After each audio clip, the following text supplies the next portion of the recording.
বলেন কাম ডাক দিয়ে বলেন ইয়া রাসূলুল্লাহ ইয়া হাবিবাল্লাহ আপনি আমি অভঙ্গ নায়ককে কি আপনি সঙ্গে নেবেন সাথে নেবেন নবীজি বলে আবু হুরায়রা রে এ আবু হুরায়রা আবু হুরায়রা তুমি আমার সাথে যাবে নবীজি ডাক দিয়ে বলে আবু হুরায়রা তুমি কি যাবে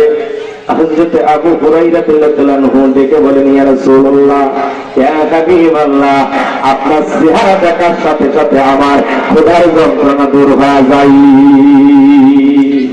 ইয়া রাসূলুল্লাহ ইয়া হাবিবাল্লাহ আপনার সাথে গেলে আমার ভালো লাগবে আপনি দয়া করে মেহেরবানি করে সাথে নেবেন নবীজি সাথে নিলেন হযরত আবু হুরায়রাকে নিয়ে মসজিদে নববীতে চলে গেলেন যেখানে মসজিদে নববীতে রাহমাতুল লিল আলামিনের সাহাবীরা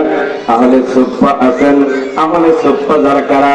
নবীর সাথে দিন রাত্র সময় দেয় রাহমাতুল লিল আলামিনকে চোখের আড়াল হতে দেয় না গেলেই যদি চোখের আড়াল হয়ে যায় তাহলে সাহাবীরা কষ্ট পায় মনের তৃষ্ণা মিটে না রাহমাতুল লিল আলামিনকে যতক্ষণ দেখে সাহাবীদের অঙ্গ শীতল হয়ে যায়